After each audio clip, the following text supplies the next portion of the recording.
Good afternoon. My name's Ed Howard. I'm with the Alliance for Health Reform, and I'll try to avoid the big echoes that I can hear reverberating back. I want to welcome you on behalf of Senator Rockefeller, Senator Blunt, our board of directors, to this program examining the efforts to integrate behavioral health services into primary care and why that integration is needed. I should say that this is an issue in which both Senator Rockefeller and Senator Blunt have a very strong interest, and we want to make sure that we deliver for them a program that is worthy of their level of involvement in this issue. And I think every indication is that we're in a position to do that. We know that millions of people in need of mental health services in America don't get them. And we know that bipartisan majorities in Congress, and not just the Alliance senatorial leadership, have been working to expand coverage for these services for almost a generation now. And as a result, more and more people have coverage for behavioral health. There's some evidence that newly insured people, especially those covered through Medicaid, have even greater behavioral health needs than the rest of the population, but they do have coverage.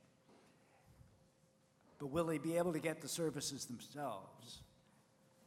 There are a lot of unanswered questions about provider capacity, about fiscal capacity, even vestiges of stigma that stand as barriers to adequate access. And one promising initiative to overcome those barriers is the idea of integrating behavioral health services into primary care. And today, as we begin National Mental Health Awareness Month, if you will, we're going to look at how that strategy is playing out and what the future looks like for success. And we're very pleased to have as a partner in today's program the Centene Corporation, which contracts to provide Medicaid coverage in now 20 states, Carl Garrett tells me, and operates a number of related services like nurse call centers and behavioral health services. Co-moderating our discussion, we have Dr. Bernard Engelberg, who's the Senior Medical Director for Centene, which is Centene's managed behavioral health organization. He's a psychiatrist, as you might expect, but I take special note of the fact that he's a geriatric psychiatrist, and I wonder if the folks at Centene thought I needed some help. I don't know.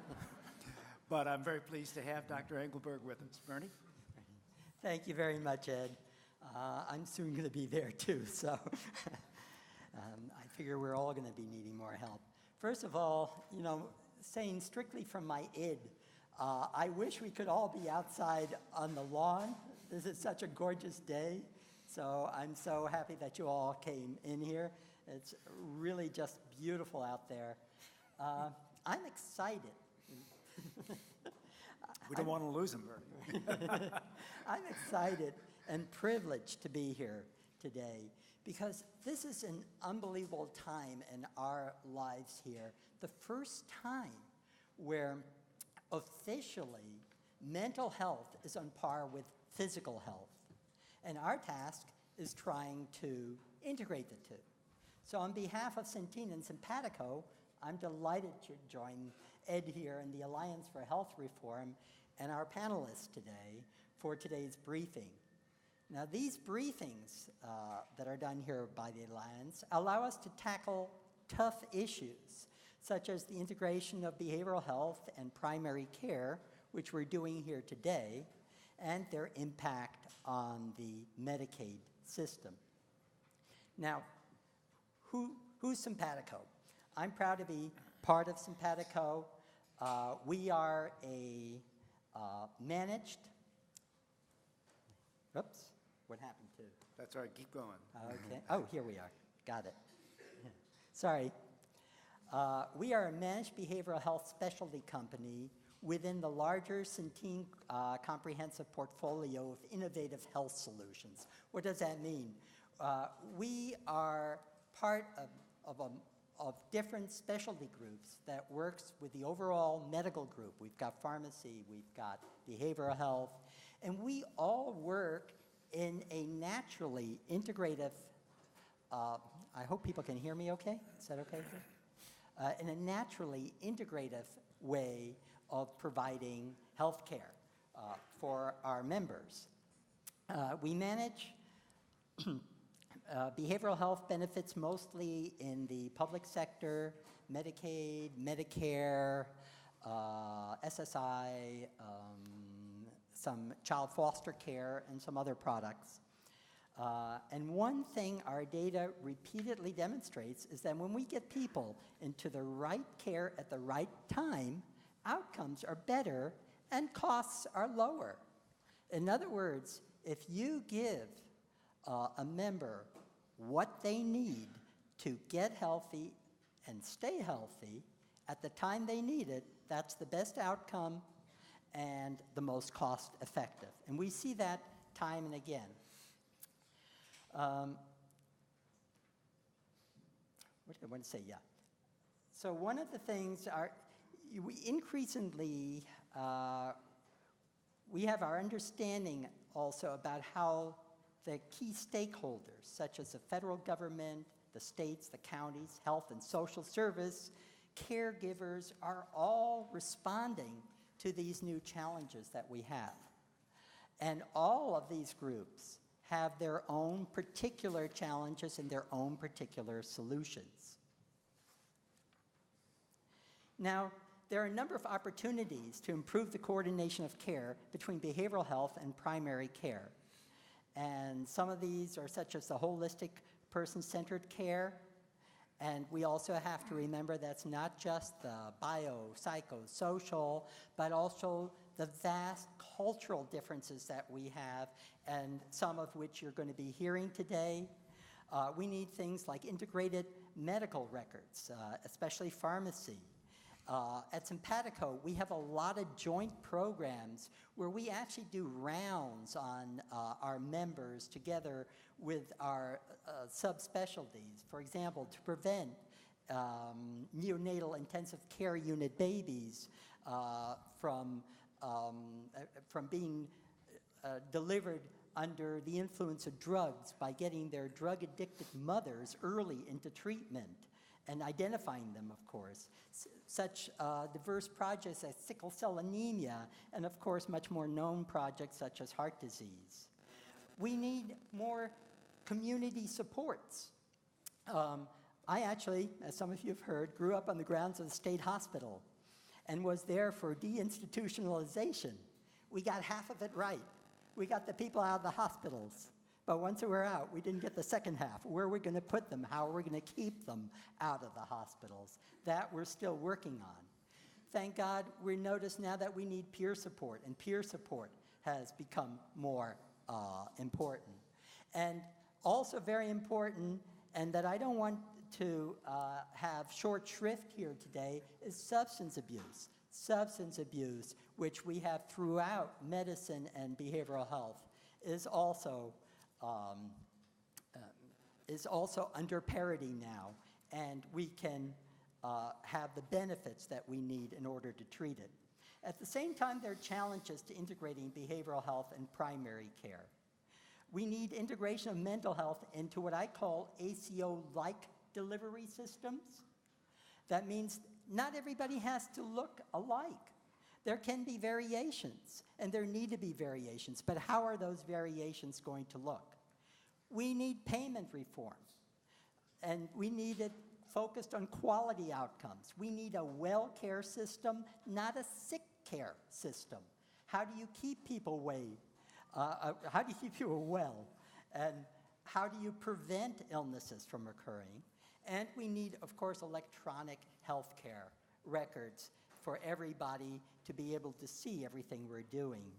We are glad that today's topic is of great interest to the Hill staff, as well as the policy, advocacy, and research communities.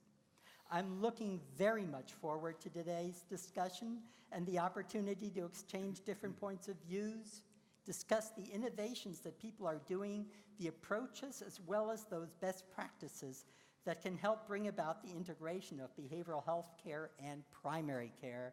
And I suspect that I will learn a great deal here today, too.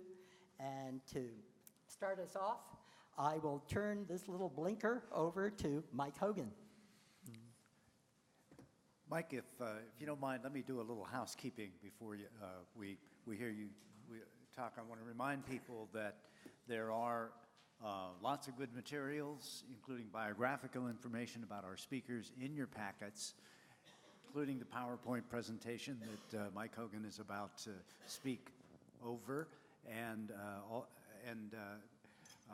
maybe you could pull up that one slide that we came by, Dexter, if you would. We want to encourage you to ask questions. There's a green question card in your packets that you can use at the appropriate time, and to fill out the blue evaluation form that you'll find in there as we go along. Excuse me. And this slide is to remind me to tell you that there's something a little unusual about our evaluation this time. Normally, about a fourth of the folks in the room fill out the evaluation. We in Centene want to get you to into a high-performance mode here, and so we're going to offer a payment reform incentive, if you will. If we can get 35% of you to fill out the evaluation form, we will donate $50 to Mary's Center. Now, Mary's Center is an FQHC. It's a federally qualified health center here in D.C. and in Prince George's and Montgomery County, delivering health care, including integrated behavioral health services, to people and families in need of them at about a half dozen different locations. And if we can get 50% of you to fill out the evaluation form, that contribution will be $100. And if you'll look on the screen, you'll see their URL.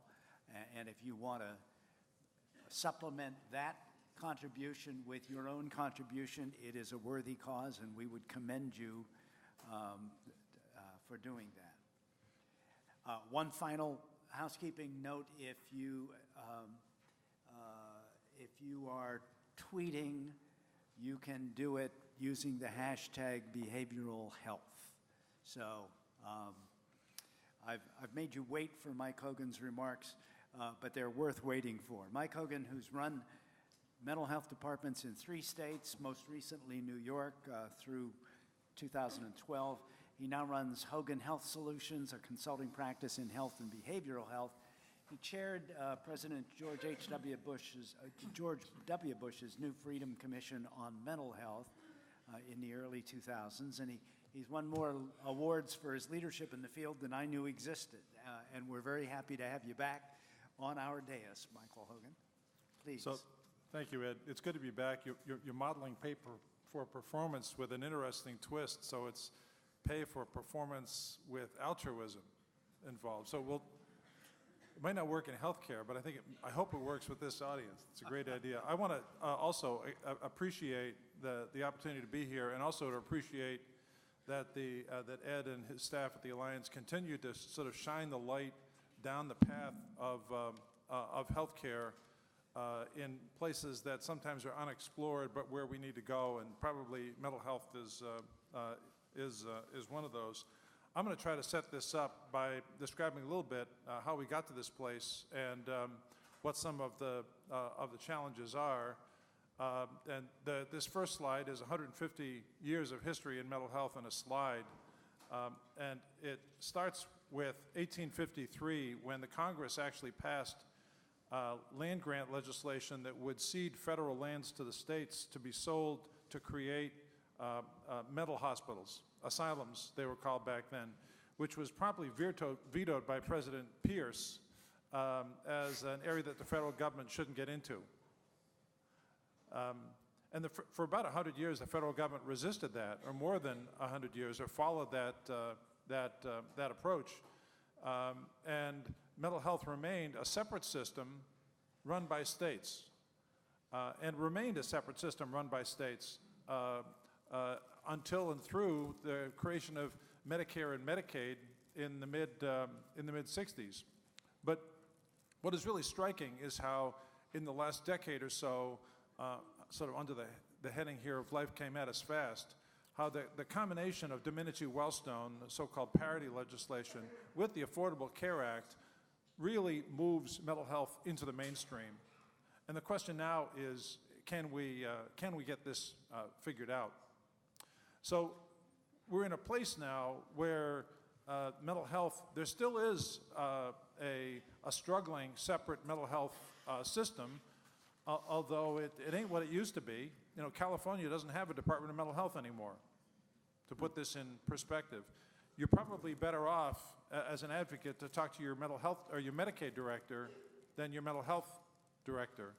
So the mental health has kind of moved into the mainstream. We still have, as I said, this safety net. So this sets up the two challenges that I want to reflect on. Mostly the first of those, the need to integrate care everywhere. Disintegration is literally killing us and driving up costs.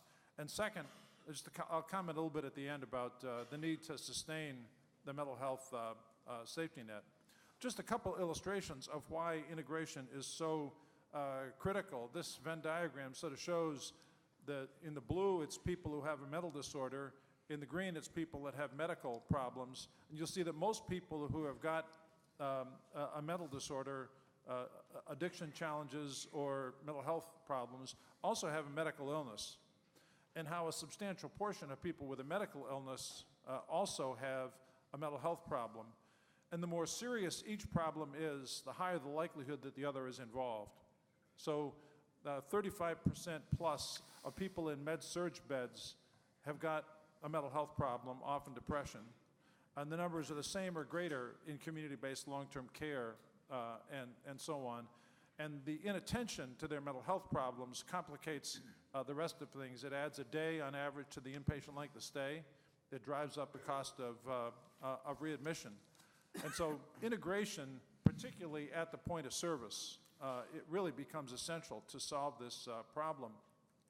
This is just another illustration, and you won't be able to see the fine print here, but it's just a reminder for me. This is Wayne Caton's slide, but it's actually borrowed from Vince Felitti and Bob Anda, the so-called ACE study, which if you don't know anything about, just go home and take a quick look. Just Google ACE study, ACE, Adverse Childhood Experiences. And what their research basically showed is that adverse experiences like abuse or very serious neglect among children affected the health behavior of these young people, leading to smoking and obesity and so on, therefore leading down the road to medical problems. So they conclude in this study, which involved 19,000 people in the Kaiser Permanente system, that untreated childhood mental health problems cause more than half of the chronic medical problems in the country. So the brain and the body are connected, and bad brain health is not a good idea either for your brain or for your medical circumstances. So we're starting to pay attention to this with respect to the integration of behavioral health services and chronic care. I wish that we could get upstream and focus on treating child trauma when it occurs, because that would be the best thing that we could do. But this setting up from 2 points of view, the need for integration, the degree to which these problems coexist, and the second, the way they multiply each other. We need integrated care everywhere. We need it in mental health and addictions care, although that's not my primary focus, to bring medical care into mental health clinics where there's a high prevalence of heart disease, a lot of smoking going on, and people are dying on average 25 years earlier if they're participating in mental health care because of their untreated medical problems. But even more so in primary care, which will be the focus of my next couple of slides here. This is just a cartoon from Health Affairs some time ago that guy is out on the ledge, and the cop is saying to him, "We couldn't get a psychiatrist, but maybe you'd like to talk to a dermatologist." You know, we were able to find one of those. And in survey after survey of primary care physicians, they report that the hardest specialty care to get for their patients is mental health care, to get somebody in to see a psychiatrist. And since this has persisted for so long, it doesn't seem to me to be too outrageous to say this problem is not going to be fixed by an expansion of the specialty mental health sector. As a therapist friend of mine used to say, it's okay to want that, but it is completely unrealistic to expect it's going to happen. It makes much more sense to fix it in primary care by appropriately integrating a little bit of mental health care on the floor into the medical practice, and we'll have some good examples of that in just a moment.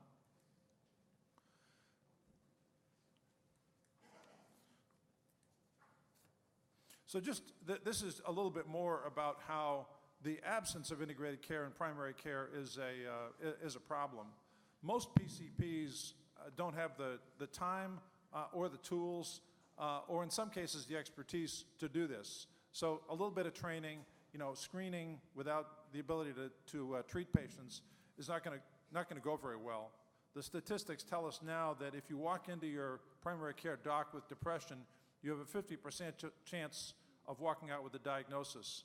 And if you get a diagnosis, you have a 50% chance or less of care that is up to snuff, meaning it's consistent with the minimum of what's required. Or a grimmer statistic, 50% of the people that die by suicide in the United States saw a primary care physician within the past 30 days. Now, we have a de facto policy of don't ask, don't tell. But there are solutions that work exceptionally well. They go under the general rubric of collaborative care. The key ingredients are a behavioral health professional, a social worker, a psych nurse who's on the floor, not across town, because a referral is not going to cut it, but on the floor so they can come in and join the physician and the patient right there for a very warm handoff. A psychiatrist available to consult with the physician or with the mental health specialist. And finally, following measurement in the practice of care. These are just results from one of the early studies. There are now 80 randomized controlled trials around the country of collaborative care. This focuses on the improvement in the patient's physical condition. They're also, their depression is going to get better as well, but this shows the benefits of integration for the patient's physical condition. And this is a complicated slide that underlines Bernie's point about costs. If you just look at the far right-hand column there, you see it costs a tiny bit more to have the behavioral health program there, but there are net savings that are far greater, mostly in inpatient and pharmacy costs, because care is better titrated. So there are challenges in doing this. I'm reminded of Atul Gawande's great article about slow change. This is a kind of a slow change because it's much better for the patients, but it takes work for us practitioners. The mental health care may be paid for over here while the medical care is paid for over here. How do you get both of those payment streams in place in one clinic? So there are lots of obstacles, but since it's better for patients and it ends up in the long run costing less, we ought to try it. I'm going to just tip my hat as I go out on the need to preserve the mental health safety net, which is not the main focus here, but still remains important for the patients with the most complicated problems. And there's a long story there, but I just want to give a shout out to Senator Stabenow for the Excellence in Mental Health Act that was included in the DOC semi-fix this year and will help sustain behavioral health care in our states. Just some resources that you have in your slides for integrating care if you're interested, and with that I will pass on the clicker. I just... Go ahead. Did you want to say? No, go right ahead. I just have one follow-up or clarification. You were saying about primary care not having the time or the tools. Do you think that time-wise, I'm always thinking that, okay, you can do a very quick questionnaire, but what if your patient says, why, yes, I'm suicidal and want to kill myself. Now suddenly, I'm wondering if that's the point where, primary care says, well, I need a handoff. Absolutely. We need to be able to do something. Right, really critical point. So that all that stuff about collaborative care, the evidence is that with those kind of supports in primary care, most routine mental health care can in fact be handled well. But if it's suicidality, if it's bipolar disorder that is active, if it's schizophrenia, then you better call for the cavalry, which is the reason why the direct line to the psychiatrist is critical, and the treatment network that they have. Thank you. Before we hear from Laurel Newman, I just wanted to correct an egregious error that Michael Hogan made in citing the bona fides of the legislation, the Excellence in Mental Health Act, which is actually the Stabenow Blunt legislation in the Senate that was put thank you. onto the... I've been living in a democratic state for too long. And actually, it is worth noting that, here's a remarkable development. As small as it is, it was a fully bipartisan piece of legislation that was tacked on by unanimous consent on the Senate floor. So it gives us some hope that we might be able to engineer some policy solutions to some of the situations we're talking about here. And that leads us directly to Laurel Newman. Ms. Newman is from Intermountain Healthcare in Salt Lake City. She's a nurse by profession. She's been the quality implementation manager, for Intermountain's primary care clinical program for the last 3 years. And for more than a dozen years before that, she was in leadership positions in Intermountain's mental health integration efforts.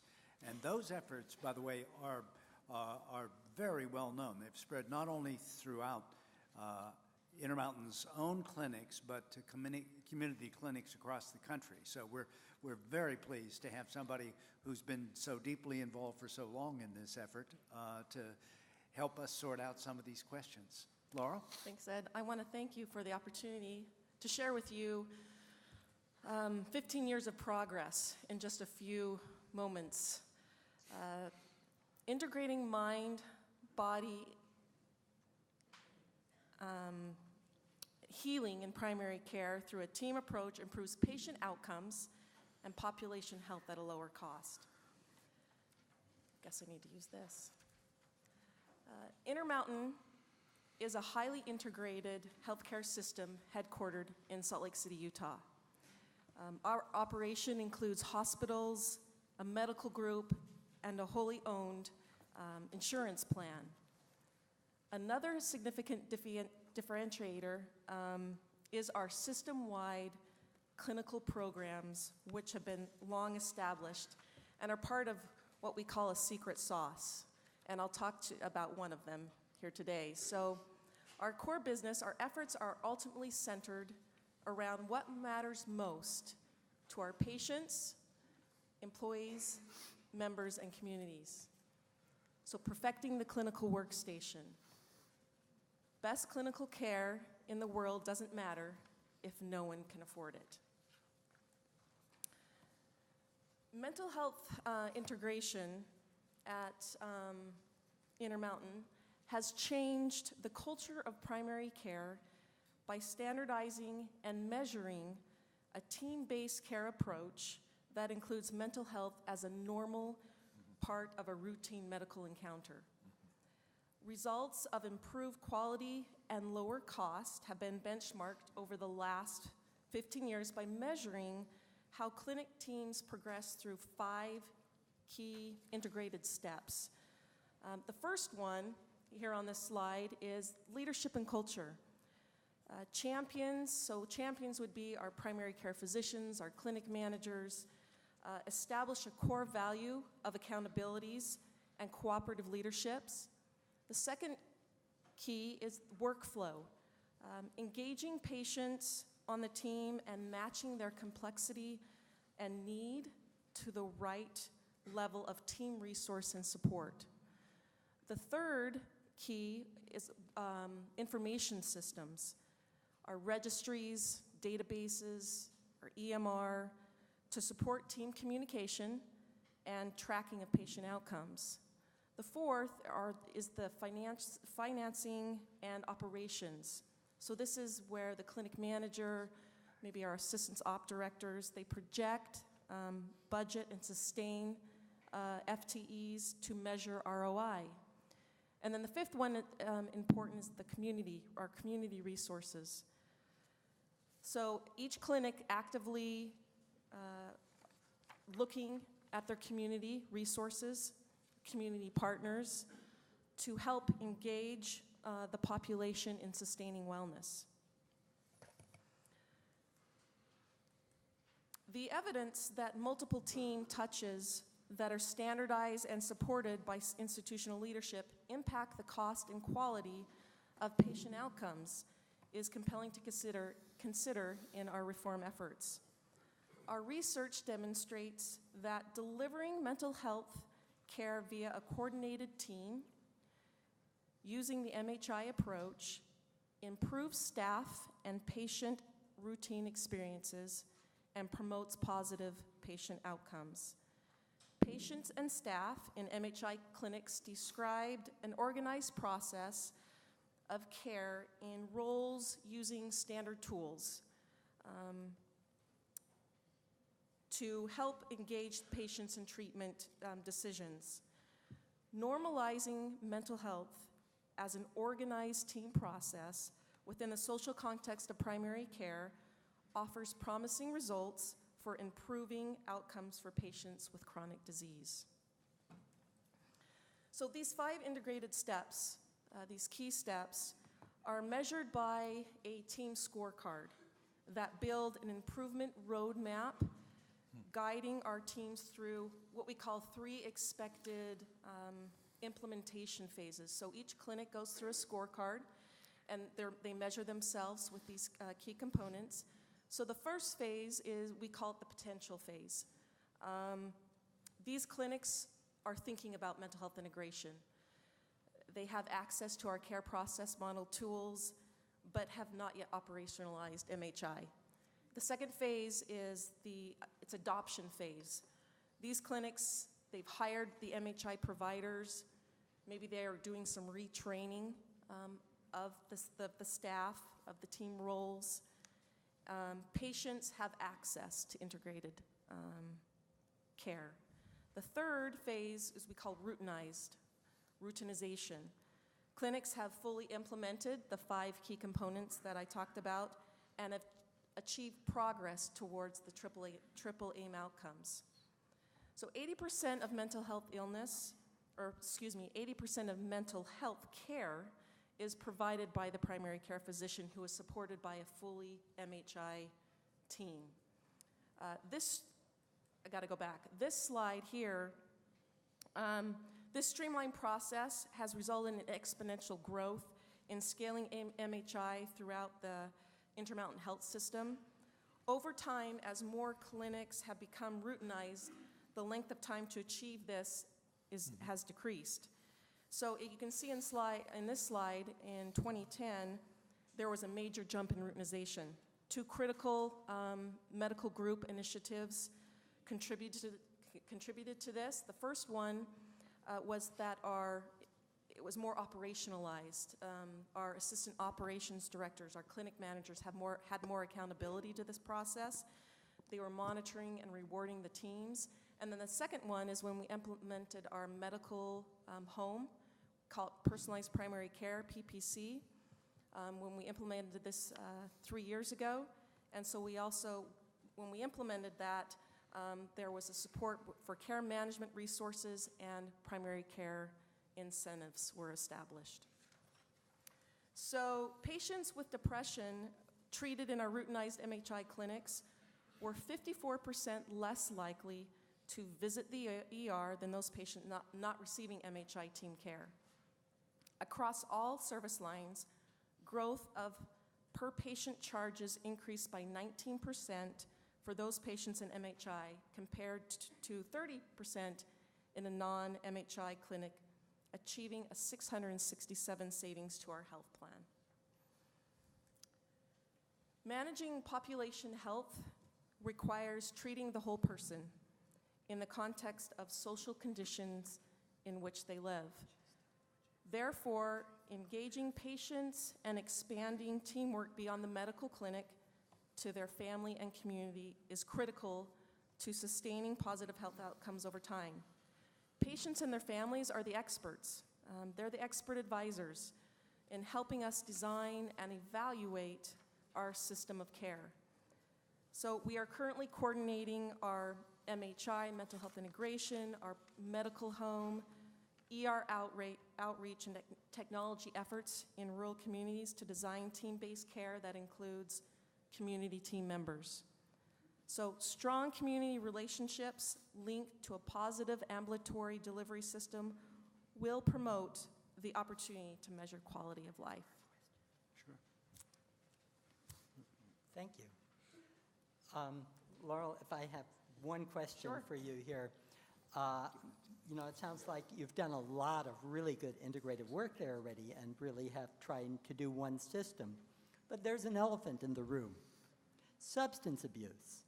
And correct me if I'm wrong, but though you can integrate all records and everything, you can't integrate substance abuse. That's correct. And, you know, that blinds doctors, like myself. It's very frustrating. We give, you know, we end up as pushers giving the wrong meds to people who abuse them. And how, have you handled that at all? Have you, you know, have you been able to address that in any way, or how do you address I wish I could say yes, but no, unfortunately. We do have a strong partnership with the NAMI, National Alliance of Mental Illness.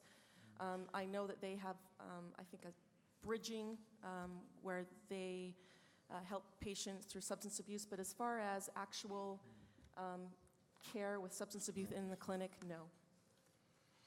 That's going to be a big challenge. It is. Okay.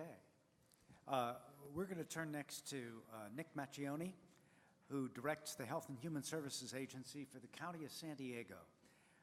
And I hadn't really internalized this. San Diego County is a huge geographical area. Nick, what was it, larger than 6 states or something like that? 20 states.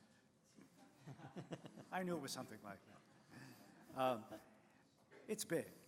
And Nick's agency is one of the nation's, therefore, one of the nation's largest local integrated delivery systems for health and human services.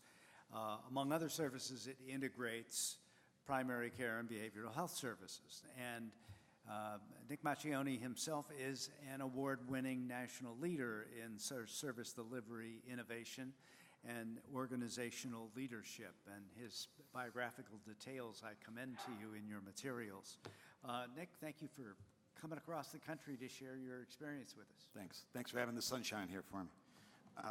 First, really a shout out to the Alliance and Centene putting forward this very important conversation, because I hope what comes from this is really some more evidence-based policy making. We have to get this right if we're going to achieve wellness. And you're going to hear me talk about this wellness across the lifespan. Just a little bit about San Diego first. We're a big community. Over 3 million residents. We have the structure of county government, and the lens I'm going to give this is from county. In California, particularly, with the exception of 3 cities, public health, behavioral health, social services is rendered through the counties, as is many other states as well. So counties play a really important role in convening and furthering this conversation about funding, policy making, service delivery, and then convening, very importantly. Diversity in San Diego, and I think we have to hit on this, is that as a diverse nation, this challenges further. How do we provide culturally appropriate services? And this is something we've worked on quite a bit in the last decade in San Diego. We have 18 Indian sovereign nations, busiest border crossing. At one of our welfare offices, we call Family Resource Center, we speak 55 different languages. So we're a very diverse area, which again influences the delivery system. In terms of my agency, Health and Human Service Agency, back in 1998, with the influence of welfare reform, and it's very interesting, we're at the bookends now of welfare reform in the 90s and healthcare reform. But welfare reform was a catalyst for us to look at how to provide services in a more integrated way. We were siloed, and we brought in all these different programs that we know we have today. And we looked at this from kind of womb to tomb in our delivery system. And in that, very importantly, the purpose of partnering with our community. And that is a fair amount that we do as we contract with our organizations, in part because even though we have 6,000 employees, we're a large integrated delivery system, a lot of advisory boards, we do not run a general acute care hospital in San Diego. We do have a psychiatric hospital and a subacute care facility, but we contract with the general acute care private nonprofit hospitals. So that's a little bit of a uniqueness to San Diego, which talks about the importance of public-private partnerships in what we do. I really appreciate the comments made by Dr. Engelberg about that it's about wellness. And we firmly believe that, so much so that in 2010, the County Board of Supervisors approved a very audacious 10-year plan to integrate broadly not just what we do in health and human services, but the nexus of where health meets safety and also economic resiliency. How do all these three things really come together? And that's pretty audacious, doing that for 3 million people. But over 10 years, the importance of going beyond just integrating mental health and substance abuse in primary care, but the role that social services has, the role that the economy in terms of jobs and housing has, which I'll hit on in a moment. In our behavioral health system, we have integrated mental health and alcohol and drug services. I jokingly sometimes refer to it as it was like giving birth to a porcupine, and men don't give birth. So painful process. And it shouldn't have been, but it was. And I think the fidelity to the professions, the fidelity to the practices were different. Yet, as it was pointed out by Mike, there's a lot of commonality and overlap between people who are confronted with mental health challenges and illnesses and alcohol and drug issues, as well as primary care issues. And we did integrate that across our entire delivery system. And in that, from prevention to early intervention to outpatient case management, our residential, and then our acute care hospitals, we asked the question of how are we making sure that the medical home is in place in all of these levels.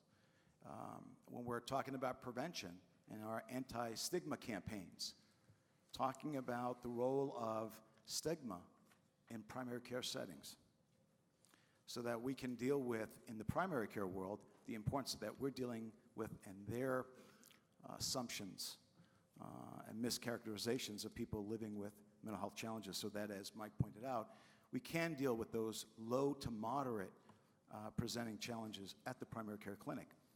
But you have to deal with the stigma of that workforce. So in all of these areas, for us, it was very important bringing in that medical home. And in fact, now, particularly for those that are chronic mentally ill or homeless, it's more about a housing-first medical model or a housing-first health home that we talk about, getting them in a home-safe housing situation to provide the wraparound services. Now, we had, I must say, some assistance.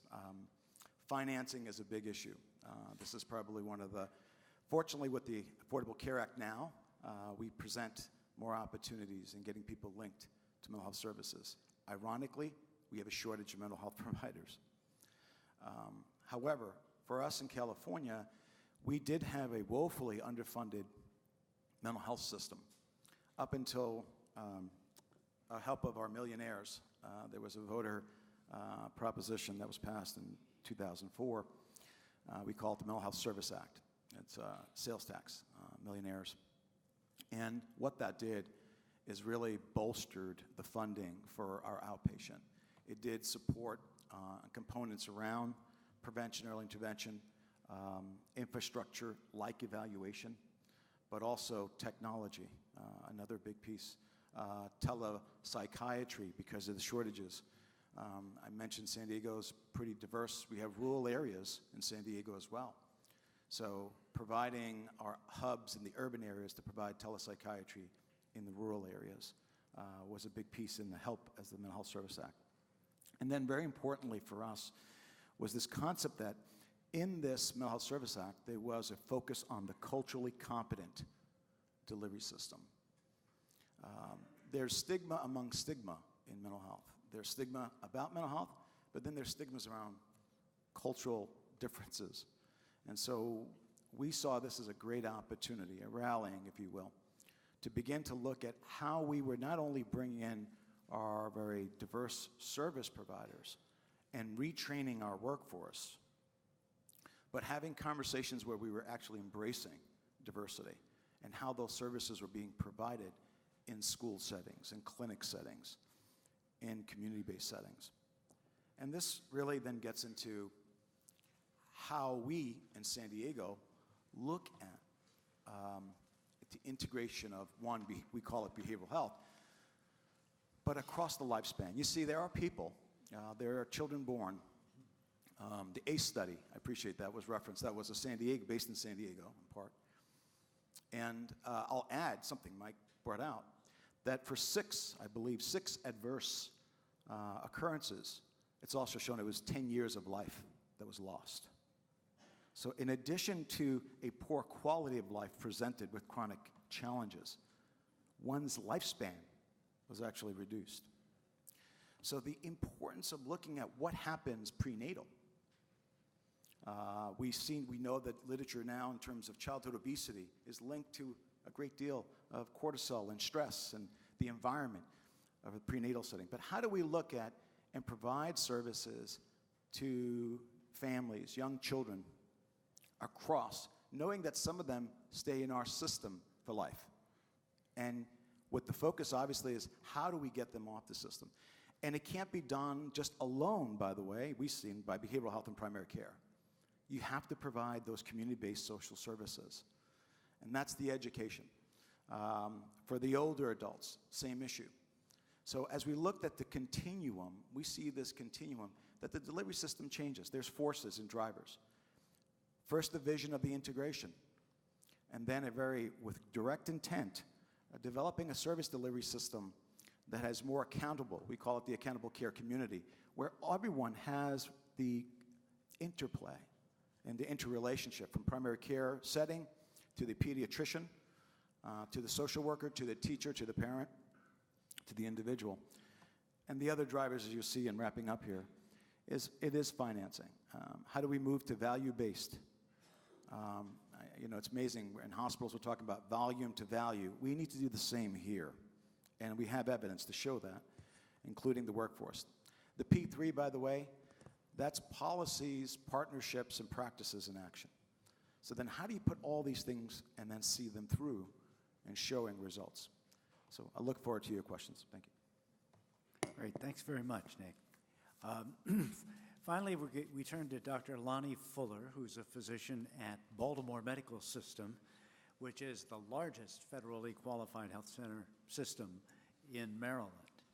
In that capacity and in several others in his previous professional life, Dr. Fuller's been both delivering care directly and guiding the delivery of care by others. And in all of those positions, he's been right on the front lines of clinical integration. So we're very pleased that you've dropped down from Baltimore to share with us some of that experience. Dr. Fuller? Cool. Thank you very much. Can everybody hear me in the back? Okay, good. So I'm from Baltimore Medical System. I'm a general internist, and we take care of patients of a very diverse nature. We don't have 55 languages, but we do have interpreters who speak 11 different languages in our center. We have a contract with the Baltimore Refugee Center and Resettlement Center, and so refugees coming into the Baltimore area come through and become our patients. The largest three groups are Nepali, Burmese, and Arabic. But we also have people who speak Tigrinya and a host of other languages. So BMS, we provide over 150,000 visits a year. It's primary care for adults and kids, OBGYN, behavioral health services, both sides of the city. And we have partnerships that relate to today's conversation with Mosaic Health and Care First. Mosaic Health, we contract with them to provide us with a nurse practitioner in mental health, and also with an addictions counselor who comes to our site once a week. The addictions counselor has been very helpful, not just because he has appointments with patients that we can refer to him, but he also participates on one of our task forces. We have started out as a pain management task force. It has evolved into a controlled substance task force because the issue of the overuse and addiction to opioids and benzodiazepines is one that we face in large part in Baltimore, and we've actually developed certain protocols for weaning people from more dangerous drugs to less dangerous drugs. So the scope of the problem, I don't know how many of you have ever read it, probably most of you have not, but there's an article called Primary Care, Will It Survive? It was written by Dr. Bodenheimer, a family practitioner at the University of California in San Francisco. It's in the New England Journal of Medicine in 2006. And one of the things that he points out in there is that if you take the average primary care doc in America with the average size panel of patients and say, how much time would it take to deliver all of the preventive health services that are recommended and all the chronic illness services that are recommended? Now remember, this is not when you're sick. This is not when you have a heart attack, pneumonia, break a leg, have a rash, get a cold. None of that. Just preventive and chronic illnesses would take 18 hours a day. That's why the percentage of U.S. graduates going into primary care dropped by 50% in 10 years. Because you're taking people who have succeeded all their life and now every day fail. We work 11-hour days, squeeze in 13 hours worth of care, and the HEDIS data stinks. And you all tell us we're doing a bad job. Really, right? So we have this 18-hour dilemma. The next point is that we treat most of the country's depression and anxiety. It's not done by mental health professionals, it's not done by psychiatrists, it's done by us. There aren't enough psychiatrists in the world to treat all the people in America with depression and anxiety. In fact, if you look around the room, count every 2 tables, somebody there suffers from depression. And if you look around your table, somebody there suffers from anxiety. Now, the secret in medicine is that all the people who went to become psychiatrists did it because they needed it. I'm an internist, so... No argument here. I'm an internist, and I figured out what I needed, so I married a child psychiatrist. But I would venture to guess that the advocates for mental health services also have a high prevalence of mental health needs. So the ratios that I just told you are probably a little higher in this room. We have a cultural obstacle, okay? As a physician, I was trained that the best trained person will deliver the highest quality. So if I have a cardiology question, I ask a cardiologist. I don't ask the nurse. And if there's a problem, I push everybody who doesn't have as much training as me out of the way, and I do it myself. That's how we were trained. It's really an obstacle because there's an 18-hour day, and there are things that can be done by other people competently who have less training than me. But if I take them all on myself, they don't get done at all. And then if you ask, well, what is better quality, a medical assistant doing it 90% right or me doing it 0, it's probably the medical assistant doing better quality, right? Depression and anxiety screening traditionally has not been done due to time constraints. Patients are scheduled every 15 minutes. I'm 30 minutes behind. The waiting room is full. And I'm looking at this patient with high blood pressure, diabetes, arthritis, and they really do look depressed. If I open that can of worms, it's another 20 minutes, okay? And if they are suicidal, and then I gotta go and say, oh, now let me find a nurse to call and get a helpline, and now somebody sits with them while they call the crisis center on the phone, the waiting room explodes, okay? So we have traditionally not investigated it because we just get crushed. Many Medicaid patients with uncontrolled physical diseases have comorbid, uncontrolled behavioral health illnesses. And in Medicaid, it's a higher population with uncontrolled behavioral health illnesses. Those illnesses have made it so that they don't navigate life very well. So they don't have a job with benefits. Therefore, they're on Medicaid and come to an FQHC. The most common behavioral health comorbidities for us are depression, anxiety, and bipolar disorder. And at the bottom, there's a 12-month prevalence of this is from the National Institute of Health. U.S. adults, depression 6.7%, so that's 1 out of 16. Anxiety is 1 out of 5, and bipolar is 1 out of 40. These are really common. And in fact, when you look at anxiety, my personal belief is that's why prohibition failed. Because people go, at the end of the week, you know what, man, I need a drink. That's why they call it happy hour, because you go with your problems and you kind of let them go, right? So we have a couple approaches. The first one is physician or clinician and medical assistant. So there's a tool called a PHQ-4. It's got 4 questions, 2 screen for depression, 2 screen for anxiety. If either one is positive, you do a PHQ-9 for depression or a GAD-7 for anxiety. If you're going to do that, it takes about 5 to 7 minutes if it's positive. Now, most of the time, they don't want to tell the medical assistant their whole life story, but it still takes her 5 to 7 minutes to do it. If I were to do that, it would add 5 to 7 minutes to every 3rd visit, right?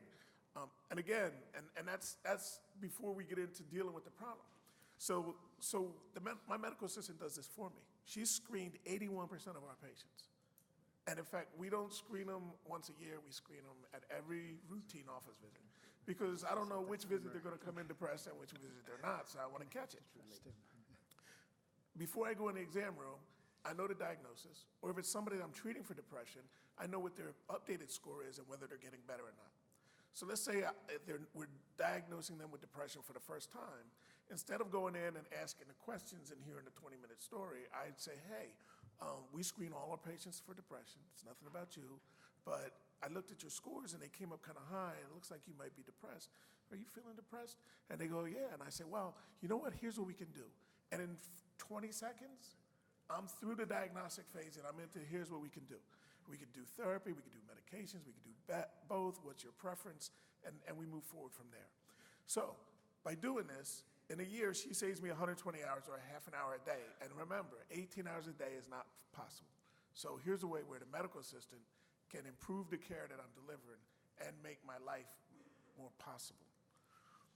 We have another approach, primary care, medical assistant, and a licensed clinical social worker. We learned this system from the Cherokee Health System down in Tennessee. We took a site visit down there, and it's really cool. If the patient scores high on a PHQ-9, the MA calls a social worker to go see the patient before I even go in the room, right? So the therapist gets the story of, well, my mom died, and then this happened, and the house burned down, and I have this, and I was beaten, and there's a whole bunch of trauma in there, right? They go in, they identify the stressors, they initiate a relationship, and then they set a follow-up appointment. That's much better than me saying, hey, wow, you got these things, I'm going to refer you to Billy, right? No, Billy is in the room, makes the contact, they build a rapport, and then there's a much better chance that they'll follow up. I then go in and focus on the behavioral health medications if they want them, and their physical health needs. Their stressors are addressed, and then after that, they can focus on their diabetes. Because if a person is really depressed or really anxious, they cannot focus on their diabetes. Diabetes is managed outside the office. They have to do the work. If their mental health is crazy, they cannot do the work. And the other thing, and what they do at Cherokee, is they set up these brief visits where I'll put in my note, I'd like the patient to work on exercise, getting some exercise on a regular basis. They'll meet with the therapist and do some behavioral management, and they'll work with them to set goals, and okay, great. And they'll meet with them once a week or every 2 weeks. Wow, you walked 2 times last week. Let's try to see if we can get it to 3. Better care saves me another 30 minutes per week. And I'm putting these things about saving me 30 minutes per week because if primary care is in a crisis. Another approach, and this was mentioned earlier, the impact model, which was developed out of the University of Washington, and I learned it during a stint I spent in Seattle. What happens is I'm treating a patient with medications, the therapist is treating them in therapy, and they're not getting better, right? That happens. Some people have more complex disease and tougher to treat. There's not enough psychiatrists. There just aren't. And the time to get them into the psychiatrist is long. So in our system, not only do we have social workers that we can do the warm handoffs, but I can set the patient up with the social worker and ask the social worker, do me a favor, I would like a consult from the psychiatrist. The social worker meets with the patient, gathers their list of medications, and they have a neat thing. They have rounds every Friday morning for 2 hours. And they present the patients the same way a resident would present to their attending. The psychiatrist, in a very short period of time, instead of doing a full hour-and-a-half evaluation, gets a sense of what's going on and says, hey, tell Dr. Fuller I recommend he do this, and if that doesn't work, try that. That comes back to me electronically, and the next time I see the patient, I do it. Or if I'm not going to see him for a while, I call him on the phone, we get them the medication at their pharmacy, and I see him back in a month and see how they're doing. So I can get psychiatry input within 2 weeks. The psychiatrist doesn't see the patient, but I can get their expertise to help the patient's health in less than 2 weeks. And if it still doesn't work and they really need to be managed by the psychiatrist, we can then make that transfer.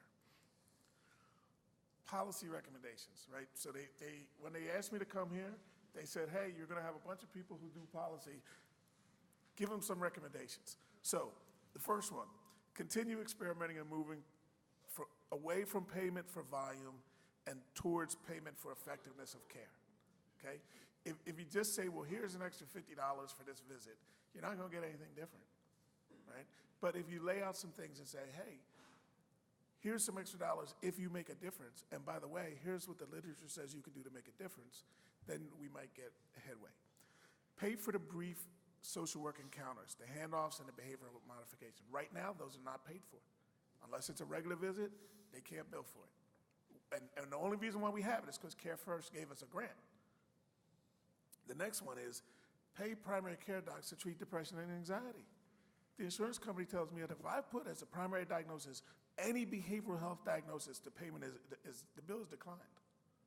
I got to say, well, they got insomnia, or I got to hope they got high blood pressure. I got to put a physical health thing down there when really, and so if you're a payer out there, you're getting skewed information because their problem wasn't insomnia, the problem was they have anxiety.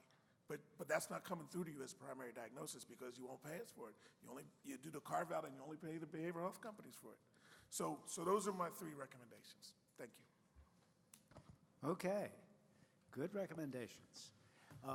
And I actually would commend that kind of a listing to any of our other panelists and to Dr. Engelberg as well, in case you want to chime in as we go forward. Are these the microphones up front? Yes, there are microphones fairly close to the front of the room where you can go to ask your questions verbally if you would like. Remember the green cards you can write on and hold up, and we'll bring them forward and get the panelists to address them. If you go to the microphone, please identify yourself and your organization, if you have one, and be as brief as you can so we can get to as many questions as possible. Yes, go right ahead. My name is Dr. Caroline Poplin. I'm a general internist. I retired from Bethesda Naval Hospital and now practice at the Arlington Free Clinic. I'm very concerned. I've treated plenty of anxiety and depression. I'm very concerned about the Intermountain system. It sounds like a great system for manufacturing with lots of very tight specifications. And if you meet them and you turn out a quote-unquote quality product, then you get more than if you turn out a product that has some defects in it. And I can tell you, psychiatric treatment doesn't work that way. I don't need to use a depression screen to identify a patient who's depressed. The patient never comes in for depression. The patient comes in for sore throat. And by talking to the patient, which is what the patients want, you can see if they're depressed or not. You don't use the word depression. You use the word stress. And everybody relaxes and we can talk about it. I think the number, you can generate a lot of numbers, but our quote-unquote tools and our medications aren't very good. I think relationships are what matter, and time. And we just have to make time for this. And you can make a lot of measurements, and you can show that you've reduced costs with these measurements, and if I have to make a measurement, I'll meet it. But I don't think that will necessarily help the patient. Laurel, do you want to take first crack at a response? Sure, be happy to. Can I ask you if you could explain a little bit more of how you feel like Intermountain is more about measuring and, Well, it sounds like Toyota. I mean, Okay. you have to meet a whole bunch of metrics. You have particular tools. The teams are all assessed, That's right. and you look at the measurements, and you look at the amount you've had to pay, and you decide whether it's cost effective or not. well, how mental health integration is set up at each clinic. We have about 85 clinics where there's team-based care. And how we like to measure it as far as, you know, as I said, those 3 different phases. And we are finding out that if clinics are in the routine phase, yes, there's increased patient satisfaction, increased physician satisfaction. They're getting their needs taken care of. So we have a team base where it's not where the psychiatrist or the psychologist is at a co-location. They're actually there at the clinic with the physician. So if the physician is talking to the patient about their diabetes and something comes up about stress, then the physician says, you know what, would you fill out this, we have this called this MHI packet, it's tools. And will you fill this out? It'll help me better understand what's going on with you, your complexity. And then from that, the patient says, okay, fill it out. Or the patient hands the questionnaire back to you and Back says, to whom? A questionnaire? Back to whom? Back to whoever gave it to them.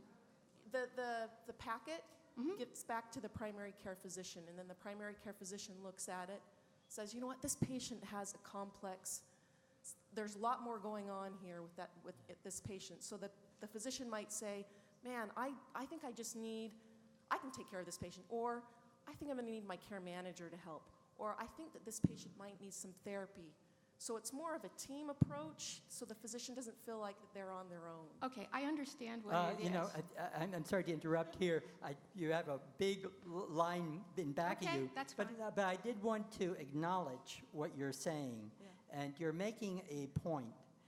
There are going to be different strokes for different folks. If you remember what I said, I think there should be a diversity of systems, and they all will be addressing different populations and different needs. Right. So what you're saying is dead on, and we have to be careful not to put everybody in one bucket and, as you say, you know, be a manufacturing thing.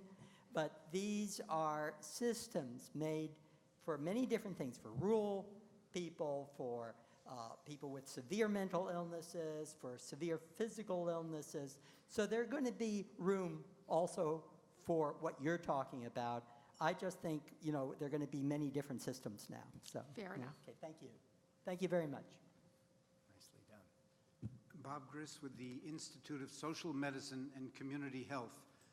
I'm very interested in this panel because you represent different stages, different entities on a continuum of care, and we have a representative of a real population-based approach, namely the San Diego public system, Department of Health, where population health is really their main focus. So it isn't just what does a clinic choose to do or what does a primary care doctor do with all the constraints that they are under, but what can be done in a generic system where the government is actually accountable for everyone getting appropriate care.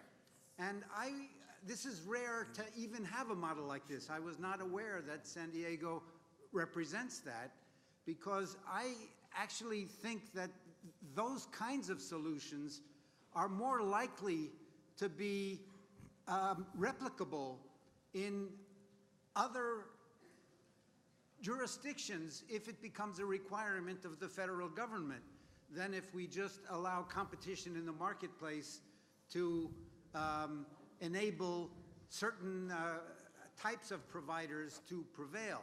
So my question is really, how does the structure of population health in San Diego allow you to look upstream with a more efficient way of addressing the kinds of problems that have been identified by the other representatives on the panel. Could you be specific, not just in terms of the structure of the organization, but why that gives you more options in figuring out how to respond from an efficiency point of view to the range of issues that mental health and primary care represent? Great question. I think it is population-based. Clearly, our model is full-fledged with metrics, and livewellsd.org, you can see the evaluation we put up of how we're measuring the impact. I think the point made is when someone is depressed, I think Dr. Fuller was talking about it, that they need to go and exercise. How many of our communities where it's not safe, you can't go and exercise? So the nexus between safety and health, where they meet, is crucial.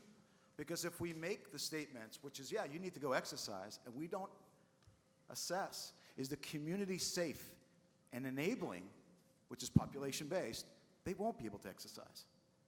And therefore, bringing in and working with law enforcement entities and the community itself, very importantly.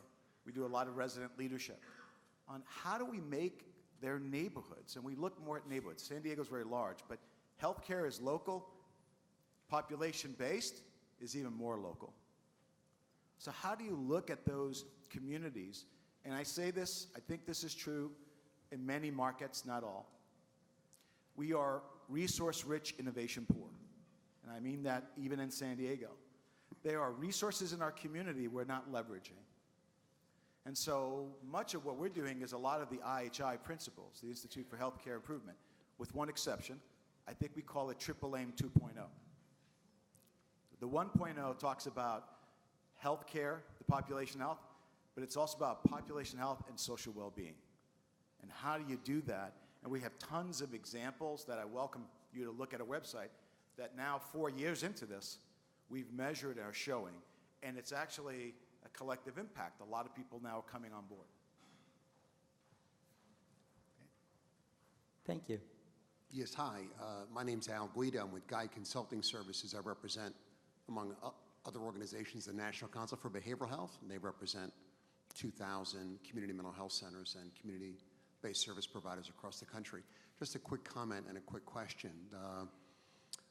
I thank the Alliance and Simpatico and Centene for sponsoring this very important event today. I wanted to briefly mention, Dr. Hogan, thank you for bringing up the Stabenow, Blunt, Matsui, Lance Excellence in Mental Health Act. That is a nearly $1 billion 8-state Medicaid demonstration program. It requires certified community behavioral health clinics that are certified under that demonstration to team with federally qualified health centers, primarily in serving the comorbid chronic diseases of people with serious and persistent mental illnesses. SAMHSA also finances a $60 million, the Substance Abuse and Mental Health Services Administration finances the so-called Primary Care Behavioral Health Integration Grant Program. That's a $60 million program that, again, attempts to create a team approach between community behavioral health providers on the one hand and federally qualified health centers on the other to address that same issue, which is the very high prevalence rate of chronic diseases among persons with serious and persistent mental illness. Laura Galbraith from the HRSA SAMHSA Center for Integrated Health Solutions is actually here in the audience today. My question relates to health information technology and the role that it plays in facilitating integrated behavioral health and primary care. We were left out of the HITECH Act, so psychiatric hospitals, community mental health centers, licensed psychologists, and outpatient and inpatient addiction providers are ineligible for the Medicare and Medicaid reimbursement under the HITECH Act to purchase electronic health records. Senator Whitehouse, Senator Portman in the Senate, Representative Murphy and Representative Barber on the House side have both introduced legislation, House and Senate, to correct that situation. And I just want to understand a bit more about the role that EHRs play in the integrated models you described a few moments ago, and I'll take your response sitting down. Thank you. Well, San Diego is a beacon community. We're one of 17 beacon communities, and I was on the original board. And it was painstaking that we did not include our psych hospital and a lot of our mental health outpatient centers as part of the Beacon community. We have demonstrated, and interestingly now, the acute care hospitals are the ones really up in arms wanting to tie the connectivity to the psych hospital and to mental health outpatient. And so we are on that quest now here in San Diego, and by this, our fiscal year is July, we're going to be linking our psychiatric hospital at par with our acute care general hospitals. But I wholeheartedly agree. That was a gross interpretation of not thinking of the mental health interface because it has a huge interplay with not only, by the way, acute care hospitals, but the jails. At least we forget, jails is the largest mental health provider in many jurisdictions. So the connectivity to jails is also what we're working on in San Diego. And I believe that's true in other communities as well. Nick, I just want to echo what you said. I absolutely agree with you that integrated medical records, medical mental health records, are going to be of primary importance in integrating healthcare altogether. And actually, if I can interject, there's a question raised by one of the folks who wrote it on a card that is relevant here, and it really concerns the interaction of electronic health records and HIPAA, but more broadly, privacy concerns in an era where we haven't banished stigma for behavioral health services. How big of a concern is that in each of your situations, and what are you doing about it? I'd just say about that, Ed, that in my view, that first to go back to the previous point, the head and the rest of the body are connected. It's got to be connected to the medical record, period. And the fact that it was left out of high tech was driving with a rearview mirror. It was a reflection back to that old time when we had a separate system. And as these folks have indicated, we don't have that anymore. It's got to be integrated. My view about this and the laws that were alluded to with respect to special privacy requirements for alcohol and drug treatment remain an issue for integrating care. But when it comes to mental health care, my personal view is that HIPAA provides all the protections that are needed. And it takes professionalism, it takes a careful working relationship with patients, but HIPAA is not an obstacle to integrating mental health care in primary care. Measurement's an obstacle, IT's an obstacle. You know, we've got to play some catch up on those arenas. HIPAA's not a problem. I also wanted to say something about destigmatization. Years ago, I worked in a staff model HMO, and actually Bill Reedy, the clinical director of mental health, and that staff model HMO is here today. And we had integrated medical records, and we had close to, 1 million members, I think. And that was very, very seldom an issue when it becomes a normal process of healthcare and becomes integrated. So that is actually a positive path towards integration. So. I'll just add one. Yes, go ahead. You have the tragedy on this in terms of HIPAA. It took a lawsuit in California, the KDA lawsuit, is the crossover youth. These are children on our child dependency system that present with mental health challenges. And I would say, as a nation, we have a lot to do to stand up to serving these children. These are children that are not getting screened. And so both for mental health challenges as they come into the dependency system. In San Diego, you have an idea, we have 5,200 children in the child dependency system. It's much larger in LA. And so the KDA lawsuit requires us now to link the systems between mental health and child welfare, but also probation, because some of these kids enter into the probation system. And it can be done. The mechanisms there is really the political will allowing us to share that data. Next question, please. Hi, Bob Roy, BMJ.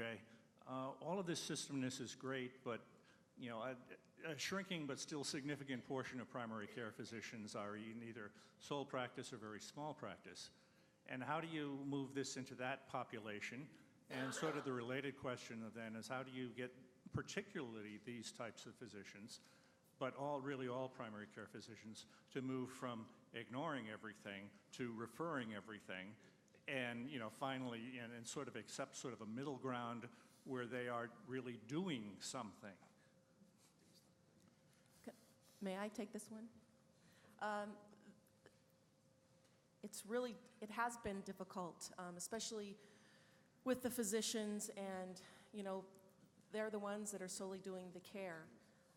So it's been a lot of training, also a lot of trust with those team members.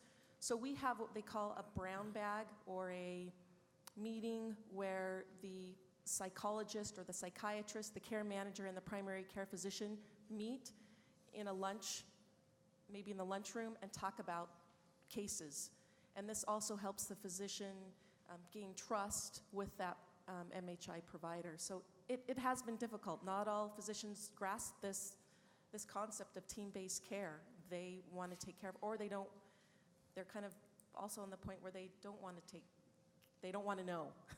And I think a lot of it has to do with training and explanation of really how team-based care can help their practice. Yeah, I want to echo that. I think that there are some of my colleagues who, if someone has a behavioral health issue, they just refer to psychiatry, and there aren't enough psychiatrists to do that. And so it's incumbent upon us to help patients who have behavioral health illnesses that we can either manage or that we can get assistance in managing. And the nice thing about it is when the patient's depression or anxiety or bipolar disorder is under better control, they become a much more engaged partner in their diabetes, in their high blood pressure, in their heart failure, in their COPD. People will tell me, look, Doug, I can't talk about smoking right now. I'm too stressed.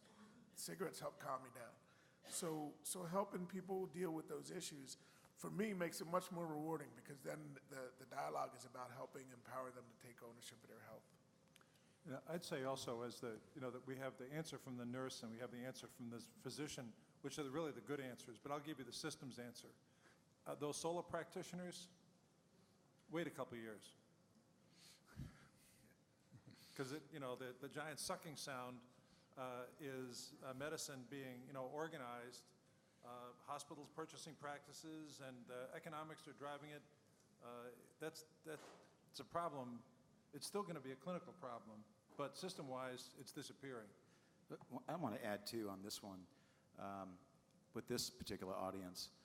One of the alarms for us is that when you look at medical education and you talk to, and in my case, I've talked to a very esteemed medical school in the Northeast and here in San Diego, and the students coming in to practice psychiatry, what they're choosing to go into is not community psychiatry.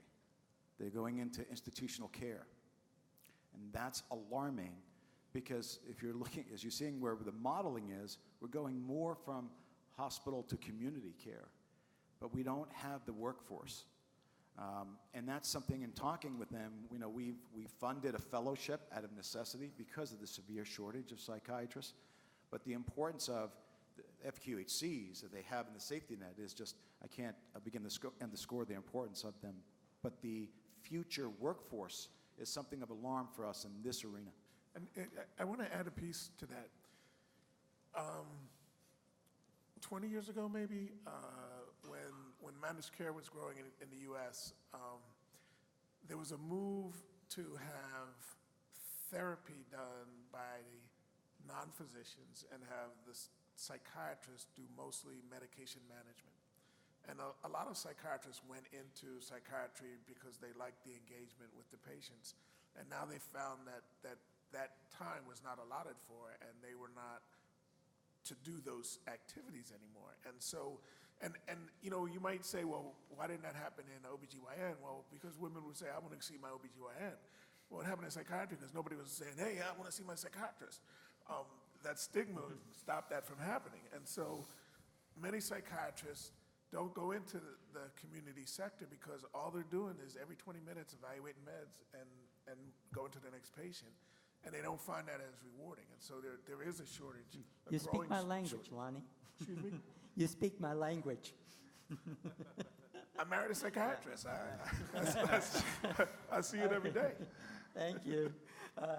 We go on to our next question, please. How you doing? My name is Brian Sims. I'm with Anne Arundel Medical Center. So I have two questions. The first one is a really quick one. One of the things that I find interesting is how interchangeable we use mental health and behavioral health. And, is there a real distinction? And if so, how important is that in policy decisions in the way that the community, that the conversation goes forward? And has that kind of shift from from mental health to behavioral health kind of pushed the agenda forward for gaining access to mental health? And my second question is, as an acute care facility, hospital facility, there are a lot of challenges in integrating mental health and behavioral health care. Target populations, financial feasibility, the scope of the program. So initially I thought this question would be best for Laurel, but I actually have heard some good insight from a number of members on the panel. Just kind of some insight on facing those challenges and, how well can an acute care facility deal with that on its own, or what are some of the important strategic partnerships to kind of deal with the scope of the program that, is important for a community-based hospital to take on? So do you want me to answer the second question, or do you want Sure. Anybody who has any insight on it is fine. Well, first, it's true, behavioral health, mental health. We actually have a behavioral health clinical program. That piece is our hospital-based, our psychiatrists, our LCSWs, psychologists. They're co-located in a certain area, just in a building where patients would go and see them. In mental health integration, which is part of another clinical program, it's our medical group where mental health actually is integrated into the primary care setting. As I said before, we have MHI providers physically there for the primary care physician. So that's, again, we're interchanging those all the time, it seems like, as well at Intermountain Healthcare. 2 parts, you had 2 questions. The first one is mental health, behavioral health. To me, it was moved to behavioral health because there was less of a stigma and it was easier to talk about and get stuff done. The second question is more interesting to me, actually. So the hospitals are beginning to communicate with us when a patient is in the emergency department or gets admitted to the hospital. And they've always done that to a certain extent, but they're becoming much better at it. There's a weird, almost perverse funding issue here. So if a patient gets admitted to the hospital makes money. If the patient then goes home and comes back within 30 days, the hospital gets dinged. So the hospitals have set up programs, really strong community support programs that last 30 days. Right? Not 31 and not 29, No, right? they last 30 days. Now, for people who go to the ER a lot, there's no ding. And I remember when I was in Pennsylvania working with Medicaid, we talked to some hospitals briefly, and the incentives were all wrong. And so it was very hard to build a dialogue that says, hey, let's work to reduce hospitalizations that you don't need. I think the integrated systems have a much better shot at that because everybody's on the same team. But in the traditional payer-provider dynamic, that's a lot harder to work out. Right. Thank you. We got 2 more people standing there, please. Hi, I'm Vi Schaefer. I'm from Gartner, and my job is I prognosticate how information technology will influence healthcare over the next 10 years.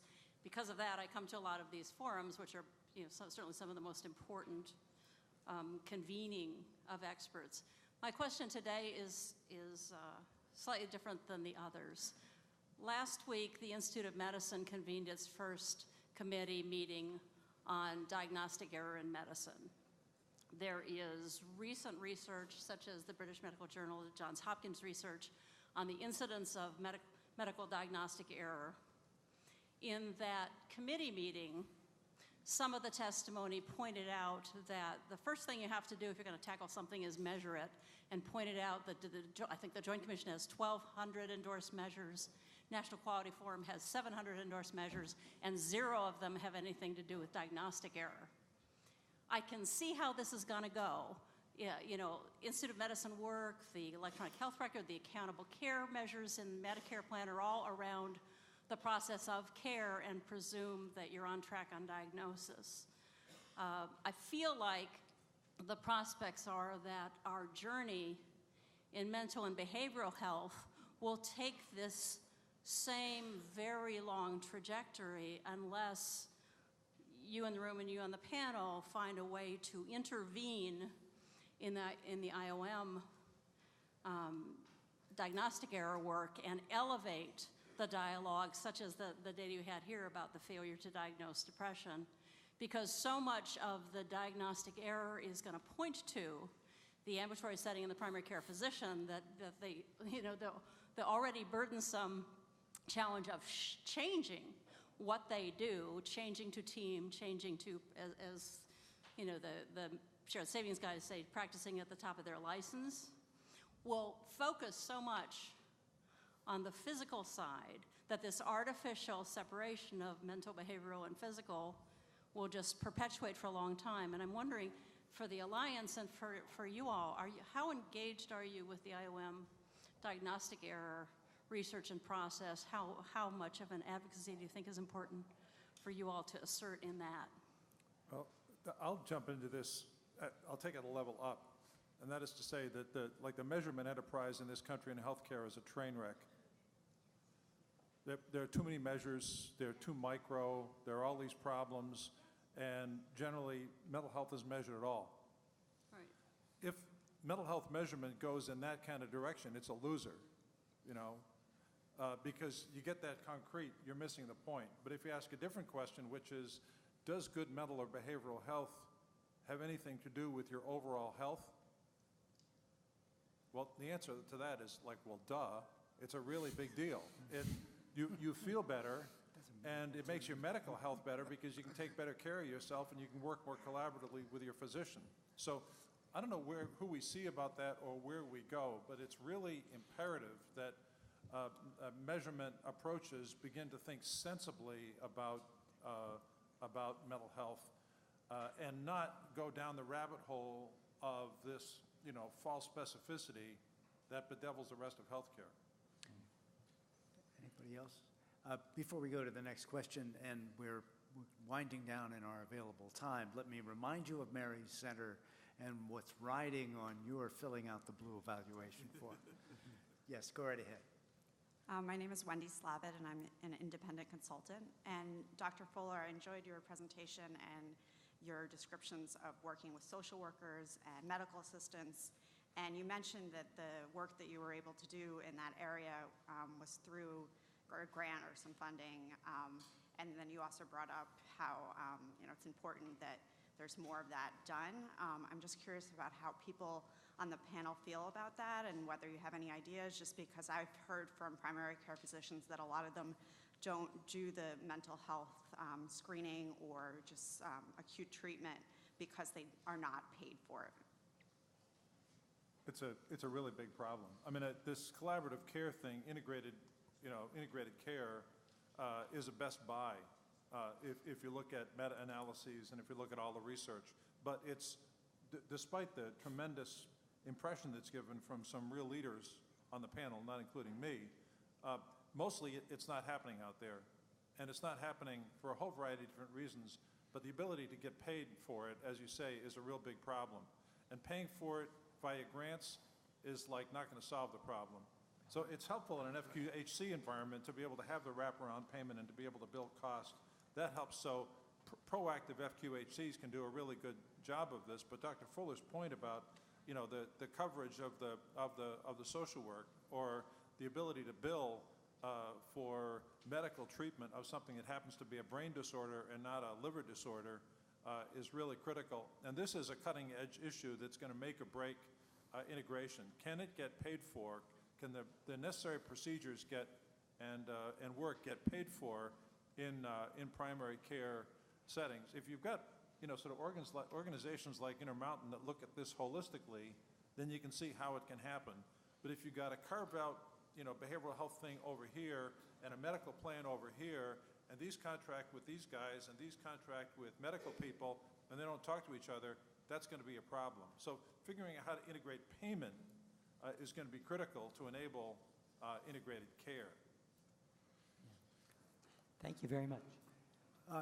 Actually, that opens the line of questioning, Mike, to something that has been mentioned on a couple of the question cards, and that is, how will, assuming that integration is an idea whose time is coming, if not come already, how will the current arrangements that so many Medicaid programs have to carve out these services, how are they likely to fare? Is that, a dying breed, or is it going to get breathed new life into it as we try to develop the better payment systems? Well, it's a really good question, and the separate carve-out thing, sort of can't work in the long run to get this done. But on the other hand, I've seen other examples where the way it works is that the behavioral health PM gets dumped into the mainstream plan, and it becomes profit margin. I mean, I'm being a little, I'm jumping on it a little hard. But there's got to be an investment in this, so the money's got to move into an integrated payment structure. And then you have to invest in the right things, which are the kind of approaches that folks here have talked about. And it's sort of one of my thoughts about this is that integration is a great thing, but we better not implement it the way we implemented deinstitutionalization. To go back to what Bernie said before, we'd better actually pay for it if we expect to get it right. And the physical health plans are already paying for a chunk of it already, because when I see the patient, I have to bill for some physical ailment, and if they have one, great, and if it's a symptom, I put that. But there's a barrier there to aggressively bringing people back and managing what's going on with their health, and I think that the physical plans, I think they know that they're already paying for a chunk of it. I think there's a better way to go.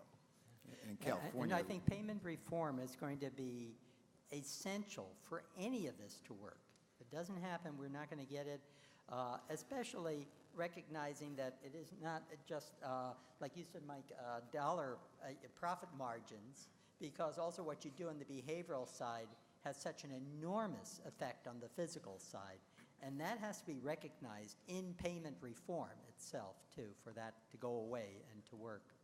Got a comment from Nick, and then we have a question. and in California, the seriously mentally ill, we pay for it completely in our full service partnerships and so forth, and that we can ensure that integration happens and with great results.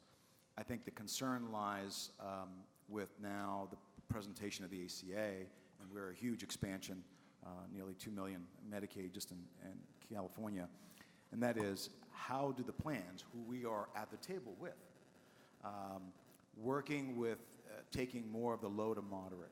And I will tell you that some plans are more receptive than others on that. But that's going to be really important in the next few years to getting this right. Yes, go ahead. Thank you. Caitlin Connolly with the Elder Care Workforce Alliance. I wanted to talk a little bit about training and preparation of this workforce. So we know that mental health issues such as depression present themselves differently in older adults as they do in different populations. How do you account for that in the training that you're providing and the preparation that you're giving practitioners when they're getting ready to take on this new treatment?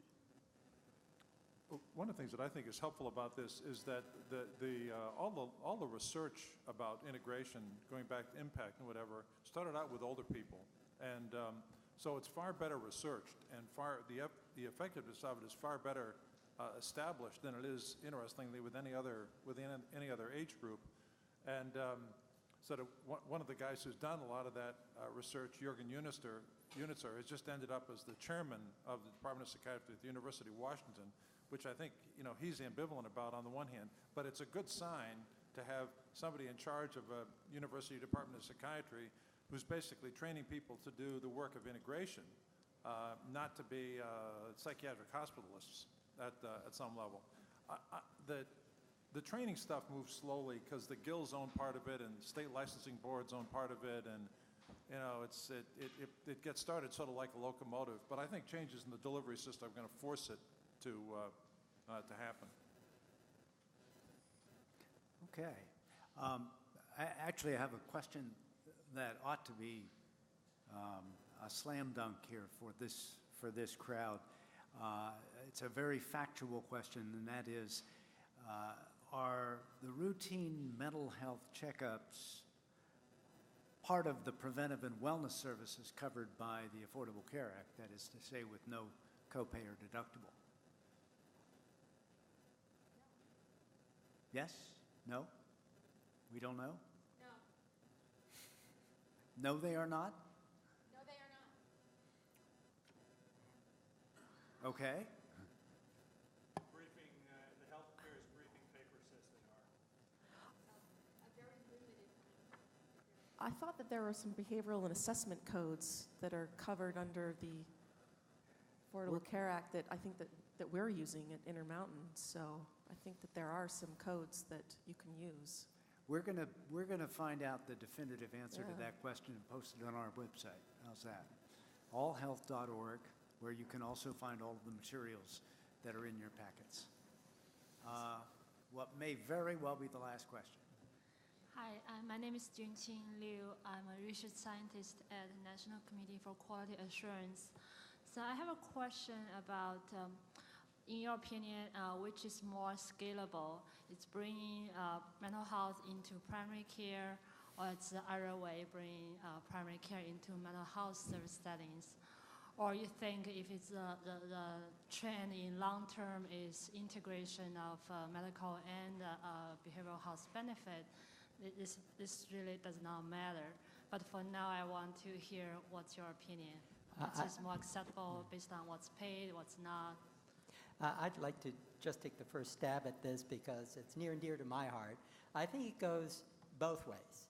And the reason is because you have to be where the patient is. If they might be just seeing their mental health provider and no one else. And that might be where you have to access the physical health is through the mental health provider, and vice versa. People do not go thinking, oh, I'm going to see a mental health provider. They go to their PCP. So I think that basically both roads are valid, and that this is part of integration, that you can access all systems from different points. Laura? So, go ahead. Yeah, I think that for the severely mentally ill, that there's been attempts to do it at the mental health sites, and I've actually participated in some of that when I was back in Philly. When I look at primary care now and all the systems of care that we're working on, and we're not anywhere near great at it yet. I think it's going to be hard for a mental health facility to have the system infrastructure in place to manage all of those different diseases. I think it's more scalable to have people with some of the more common and relatively milder mental health illnesses managed in a physical health arena.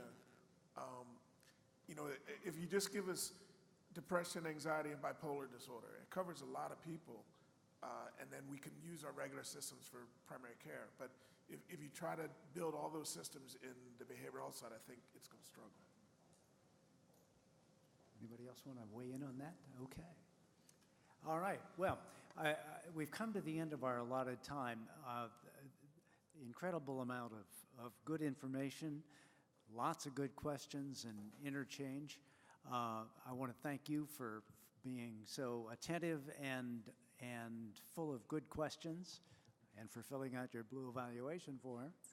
I want to thank our colleagues at Centene and Simpatico for helping us put this program together, and ask you to help me thank our panel for a really wonderful discussion of a tough, tough subject.